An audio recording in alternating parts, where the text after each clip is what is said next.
নমস্কার বন্ধুরা, আজকে তোমাদের সাথে আমি একটা আইসক্রিমের রেসিপি নিয়ে চলে এসেছি।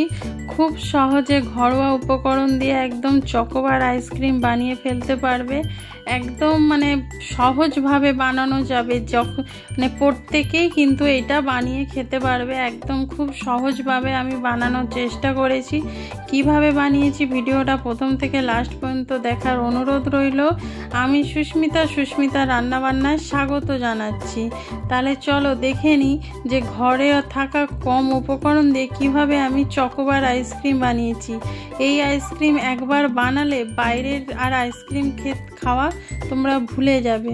ছোট থেকে বড় সবাই তোমাকে এই বাড়িতেই বানাতে বলবে, এত সুন্দরভাবে এটা বানানো হয়েছে। চলো দেখে নিই।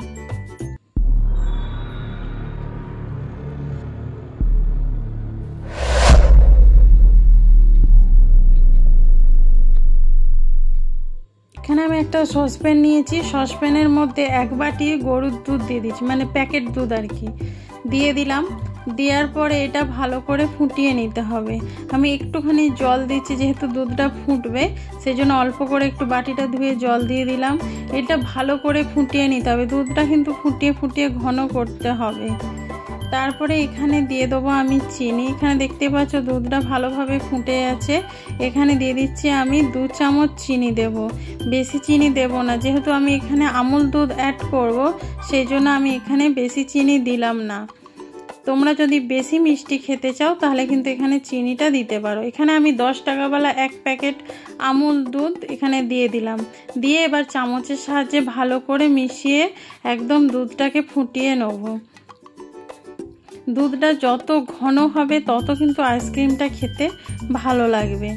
এখানে দুধটা ভালোভাবে ফুটে গেছে। এবার 1 চামচ কর্নফ্লাওয়ার আমি জলে গুলে রেখেছিলাম, সেটা দুধের মধ্যে দিয়ে একটু নাড়িয়ে নিচ্ছি। তাতে কি হবে, একটু ঘন হবে, থকথকে একদম মোটা একটা থিকনেস আইসক্রিমের চলে আসবে। এবার এটা ফুটিয়ে নেব। এটা ফুটে গেছে, দেখতেই পাচ্ছ কতটা ঘন হয়েছে। এবার আমি এরকম অবস্থাতেই নামিয়ে নেব। এর থেকে আর ঘন করব না। এটা ঠান্ডা যত হবে আরও ঘন হয়ে যাবে। এবার একটা ছোট ডেকচিতে জল বসিয়েছি। দেখতে পাচ্ছ জলটা যখন ফুটে যাবে এটা বন্ধ করে দিয়ে আমি ছোট বাটিতে একটা চকলেট নিয়েছি। দেখো সেইটা এই গরম জলের মধ্যে বসিয়ে দিলাম। এই গরম জলের ভাপেতেই কিন্তু চকলেটটা পুরো গলে যাবে। বন্ধুরা, আমার এখানে বাটিটা একটু ছোট হয়ে গেছে, তোমরা একটু বড় বাটি নেবে, তাহলে ধরে করতে কিন্তু সুবিধে হবে, তাহলে নাড়াতেও সুবিধে হবে। চকলেটটা কিন্তু খুব তাড়াতাড়ি গলে যাবে। দেখো আমি এরকমভাবে রেখে দিয়েছি, তাতে কিন্তু চকলেটটা খুব ভালোভাবে গলে যাবে। দেখো দেখতেই পাচ্ছ চকলেটটা কিন্তু গলে গেছে। এরকমভাবেই পুরো একদম আরেকটু কিছুক্ষণ রেখে আমি এটা নামিয়ে নেব, তাহলে ভালোভাবে চকলেটটা একদম গলে যাবে। এখানে আমি কাপ নিয়েছি, দেখতে পাচ্ছ 4টে। এবার এই কাপের মধ্যে আমি একটু চকলেট লাগিয়ে দেবো সাইডে। চকোবার আইসক্রিমগুলোতে কি হয়, প্রথমে আইসক্রিম বসিয়ে তারপরে চকলেটের মধ্যে ডিপ করতে হয়।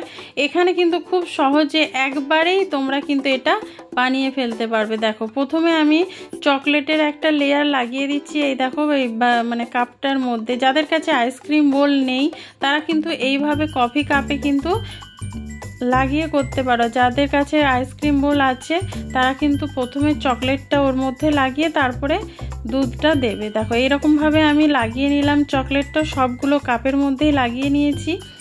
এবার দুধটা ঠান্ডা হয়ে গেছে। এবার দেখো পুরো কাপটা আমি ভর্তি করে নেবো। আর কতটা ঘন হয়েছে তোমরা দেখতেই পাচ্ছ।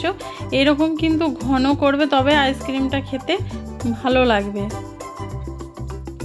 দেখো এখানে ভর্তি করে নিলাম। বন্ধুরা, এখানে আমার একটা মিস্টেক হয়ে গেছে, ক্যামেরাটার নিচে হয়ে গেছে বলে দেখা যাচ্ছে না। দেখো একটা প্লাস্টিক নিয়েছি।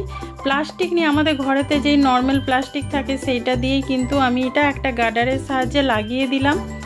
তোমরা এরকমভাবেও করতে পারো। আমি বাড়িতে যেই উপকরণগুলো আছে সেইটা দিয়েই করার চেষ্টা করেছি। দেখো এবার প্লাস্টিকটা আমি একটু ফাঁকা করে দিচ্ছি, ছুরি দিয়ে একটু কেটে দিয়ে ওই আইসক্রিম কাঠিটা আমি লাগিয়ে দেবো।